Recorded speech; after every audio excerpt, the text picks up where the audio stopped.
अस्सलाम वालेकुम फ्रेंड्स, मैंने आपको काफ़ी दिन पहले ही बता दिया था, एक महीना पहले मैंने बता दिया था कि जब नया सीज़न उम्रा का स्टार्ट होगा सऊदी अरबिया नई उम्रा पॉलिसी लेकर आएगा।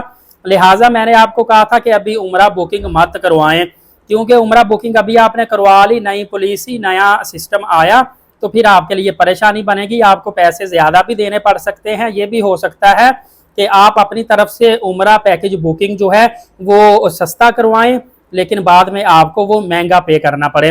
तो सेम वही चीज़ हुई है, सऊदी अरबिया ने अपनी नई उम्रा पॉलिसी निकाल दी है। सबसे पहले मैंने एलीट साकिब यूट्यूब चैनल पे तफसील से पिछली वीडियो में पॉलिसी बयान कर दी है, दोबारा करने की ज़रूरत नहीं, बेसिक बेसिक फिर भी बता दूंगा। और सिर्फ अभी लोगों को यही पता है नई पॉलिसी आ रही है, ये नहीं पता पॉलिसी आई कौन सी है। ये मैंने सबसे पहले अपने यूट्यूब चैनल से बताया है, इसीलिए एलीट साकिब यूट्यूब चैनल को सब्सक्राइब रखें। आपको नई पॉलिसी बताने लगा हूं, मेन चीजें क्या उसमें आई हैं। दोस्तों सबसे पहले तो ये हुआ है ना कि पहले हम अपनी मर्जी से होटल बुकिंग करवाएं ना करवाएं, 2 दिन की करवाएं, जहां हमारा दिल करता था गेस्ट रूम करवा लें बुकिंग, या आप सिंपल बिल्डिंग करवा लें बुकिंग, या हम इस तरह करें 10-10, 15-15 रियाल की पर डे उधर शेयरिंग रैश मिल जाती थी। इसके अलावा शटल होटल ले लेने, जहां दिल करता था हम बुकिंग करवा लेते थे। एक होटल लोगों को पसंद नहीं है, वो छोड़ के दूसरे होटल में चले जाते थे। अब क्या हुआ है कि वजारत हज उमरा सऊदी अरबिया ने मखसूस होटल मंजूर शुदा रजिस्टर्ड जो किए हुए हैं ना ऑनलाइन, उन्होंने कहा है कि वीजा भी आपको नहीं मिलेगा। वीजा अप्लाई से पहले आपने उन मंजूर शुदा होटल में से किसी भी होटल की बुकिंग करवानी है। फ्रेंड्स मिसाल के तौर पे आप पहले ट्रैवल एजेंट के पास जाते थे, उसको कहते थे यार मुझे नवारा शम्स 2 करवा दे, 3 करवा दे, किला हिजरा करवा दे, फंदक गल्ला अल्ताज करवा दे, बदर अल मासा करवा दे। मतलब जो आपका दिल करता था आप उसे कहते थे ये होटल करवा दो, इतने मीटर फासले पर है, या वो सैफुल मस्जिद था, जोरा मस्जिद, दहरी मस्जिद।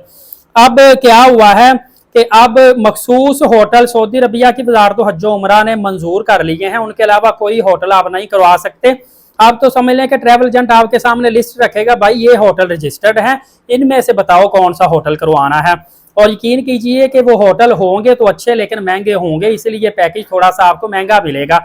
ये नहीं पता अब कितना महंगा, अब ये तो 10 जून के बाद ही पता चलेगा। और जैसा मैंने आपको बता दिया कि वीजा अप्लाई होने से पहले होटल बुकिंग आपकी जरूरी है, और पहले ट्रांसपोर्ट भी आपने लेना जरूरी है, उसके बाद वीजा अप्लाई होगा। कैसी बात है। और फ्रेंड इसके अलावा डेफिनेटली फिर वीजे की फीस बढ़ जाएगी, ये भी नहीं पता अब कितनी बढ़ेगी, 10 जून के बाद सारा पता चलेगा। अभी जो फीसें वगैरह बताएंगे कबल आज वक्त बताएंगे, वो एक अपना अंदाजा बताएंगे, एक्चुअल फी नहीं होगी। और इसके अलावा फ्रेंड्स जैसे हम दूसरे बड़े कंट्रीज में जाते थे, हमें ट्रैवल प्लान देना पड़ता था ना विजिट वीजे के लिए, सेम समझ लें कि उम्रा वीजा पर जाकर हमें ट्रैवल प्लान देना पड़ेगा। मुझे समझ नहीं आ रही कि जिनके उधर रिलेटिव रहते हैं 3-3 महीने उनके पास स्टे करते थे, वो बेचारे अब क्या करेंगे, उनको तो अब फैमिली वीजे लगवाने पड़ेंगे, क्योंकि अब आपको ट्रैवल प्लान देना पड़ेगा कि मैं फ्लाइट लेकर मक्का पहले जा रहा हूँ, इतने दिन यहाँ पे इस होटल में स्टे करूंगा, इस जगह पे क्याम करूंगा, फिर इस तारीख को मदीना पाक जाऊंगा, इस तरह पूरा ट्रैवल प्लान होगा। ये सिर्फ कागजों में नहीं होगा, ये सऊदी वजारत ने खुद कहा है कि हम इसको फिजिकली मॉनिटर करेंगे, तस्दीक करेंगे ये बंदा वाकई इस होटल में मौजूद है, ये वाकई बंदा जो ट्रैवल प्लान ऑनलाइन इन्होंने दिया हुआ है वीजा जरा से पहले उसके मुताबिक काम कर रहा है। अगर उसके मुताबिक इसने काम ना किया, डायरेक्टली इसकी कंपनी या बंद होगी या उसको जुर्माना होगा, या इन फ्यूचर वो वीजे जारी नहीं कर सकेगी।